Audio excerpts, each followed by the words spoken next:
امام نے بلا وضو نماز جنازہ پڑھا دی تو اب اس کا کیا حکم ہے؟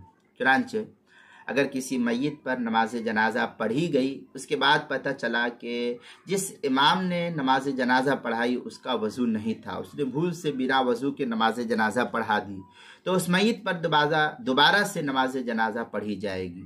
اور اگر دفن کے بعد اس کا پتہ چلا تو قبر کے اوپر دوبارہ نماز جنازہ پڑھی جائے گی، جب تک کہ لاش کے پھٹ جانے کا اندیشہ نہ ہو اس وقت تک پڑھی جائے گی۔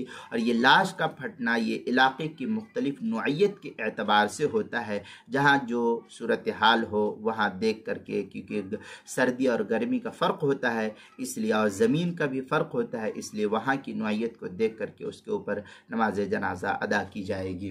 چنانچہ محیط برہانیہ میں ہے وَإِذَا صَلُّوا عَلَى جَنَازَةِ الْإِمَامِ عَلَى غَيْرِ طَهَارَةٍ فَعَلَيْهِمْ إِعَادَةُ الصَّلَاةِ۔ یہ محیط برہانیہ کی عبارت ہے، تیسری جلد صفحہ 98۔ فتاوی شامی میں ہے وَإِن دَفَنَ بِغَيْرِ صَلَاةٍ صَلَّى عَلَى قَبْرِهِ مَا لَمْ يَغْلِبْ عَلَى الظَّنِّ بِفَسْخِهِ۔